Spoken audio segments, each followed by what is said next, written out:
Hi hello welcome to Priyam cooking. ఈరోజు కేవలం 10 నిమిషాల్లోనే పుట్నాల పప్పుతో ఒక స్వీట్ చేయబోతున్నానండి. ఈ స్వీట్ని వంట రాని వాళ్ళు కూడా చాలా ఈజీగా ప్రిపేర్ చేసేసుకోవచ్చు. సో ఆలస్యం చేయకుండా ఆ స్వీట్ రెసిపీని ఎలా ప్రిపేర్ చేసేసుకోవాలో మనం ఇప్పుడు చూసేద్దాం. ముందుగా ఒక మిక్సీ జార్ తీసుకొని ఇందులోకి 1 కప్పు వరకు పుట్నాల పప్పుని తీసుకుంటున్నాను. ఈ పుట్నాల పప్పుని ఫైన్ పౌడర్లా గ్రైండ్ చేసేసుకోవాలండి. నేను గ్రైండ్ చేసిన తర్వాత చూపిస్తున్నాను చూడండి. ఇలా ఫైన్ పౌడర్లా గ్రైండ్ చేసేసుకోవాలి. ఇలా గ్రైండ్ చేసుకున్న తర్వాత ఇందులోకి ఎండు కొబ్బరిని ఇలా గ్రైండ్ చేసేసుకొని తీసుకుంటున్నానండి. మీ దగ్గర బయట అవైలబుల్గా ఉండే కొబ్బరి పౌడర్ వస్తుంది కదా, సో వాటినైనా యూస్ చేసుకోవచ్చు. నేనైతే ఇలా ఎండు కొబ్బరిని ఇలా గ్రైండ్ చేసేసుకొని ఈ పుట్నాల పప్పులో వేసుకొని మరొకసారి గ్రైండ్ చేసేసుకుంటున్నాను.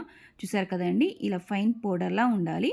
ఇలా గ్రైండ్ చేసేసుకొని వీటిని పక్కన పెట్టేసేసుకుందాం. తర్వాత ఒక ప్యాన్ తీసుకొని ఇందులోకి 1/3 కప్ వరకు షుగర్ తీసుకుంటున్నాను.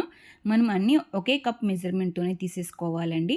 ఇందులోకి 1/3 కప్ వరకు షుగరు, అలాగే 1/2 కప్ వరకు వాటర్ వేసుకొని షుగర్ మొత్తం బాగా మెల్ట్ అవ్వాలి. షుగర్ అనేది మెల్ట్ అయిన తర్వాత ఇప్పుడు మనకు తీగపాకు రావాలండి. మరీ ఎక్కువగా కాకుండా ఇలా వీడియోలో చూపించినట్టు జస్ట్ ఇలా కొంచెం స్టిక్కీగా ఉంటే సరిపోతుంది. ఇలా కొంచెం తీగపాకు రావాలి. ఇలా వీడియోలో చూపించినట్టు ఇలా కొంచెం తీగపాకు వచ్చిన తర్వాత ఇందులోకి మనం గ్రైండ్ చేసి పెట్టుకున్నాం కదా పుట్నాల పప్పు, అలాగే కొబ్బరిని, వాటిని వేసుకొని అంతా ఒకసారి బాగా మిక్స్ చేసుకోవాలి. ఫ్లేమ్ని మాత్రం లో ఫ్లేమ్లోనే ఉండాలండి. ఇలా లో ఫ్లేమ్లోనే అడ్జస్ట్ చేసుకుంటూ మనము వీటిని కంటిన్యూస్గా మిక్స్ చేస్తూనే ఉండాలి. ఇందులోకి ఆయిల్ కానీ గీ కానీ వేయాల్సిన అవసరం లేదండి. ఇందులో మనం కొబ్బరి వేసాం కదా, ఆ కొబ్బరిలో ఉండే ఆయిలే మనకు సరిపోతుంది.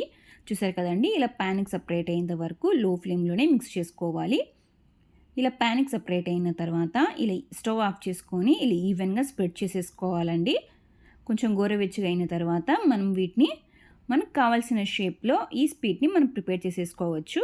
కొంచెం గోరువెచ్చగా అయిన తర్వాత చేతికి ఆయిల్ కానీ గీ కానీ అప్లై చేసేసుకొని మనకు కావాల్సిన షేప్లో వీటిని ప్రిపేర్ చేసేసుకోవచ్చు అండి. నేనైతే ఇలా చిన్న బాల్స్గా ప్రిపేర్ చేసేసుకుంటున్నాను.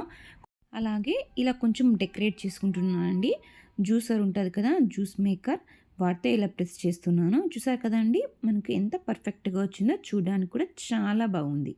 ఇలానే మనం ప్రిపేర్ చేసి పెట్టుకున్న పుట్నాల పప్పుతో ఇలా లడ్డుగా ప్రిపేర్ చేసేసుకొని ఇలా వీడియోలో చూపించినట్టు ఒకసారి ప్రెస్ చేసేసుకొని ఇలానే అన్నీ ప్రిపేర్ చేసేసుకొని వీటిని ఒక ప్లేట్లో తీసేసుకుందాం.